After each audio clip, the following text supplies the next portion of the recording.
शेती हा खूप फायदेशीर असा व्यवसाय आहे. पण आमच्या कोकणातील तरुण मुलं ही सर्व मुंबई पुण्याकडे जाण्यासाठी उत्सुक आहेत.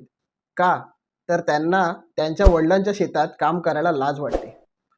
पण ते हा विचार नाही करत की food and agriculture is the biggest market in the world.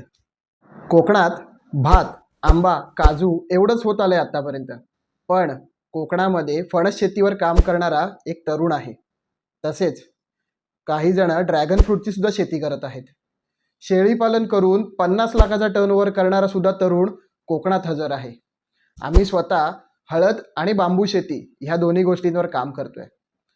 वेळ देऊन आणि मेहनत करून जर काम केलात तर हे सर्व काही शक्य आहे.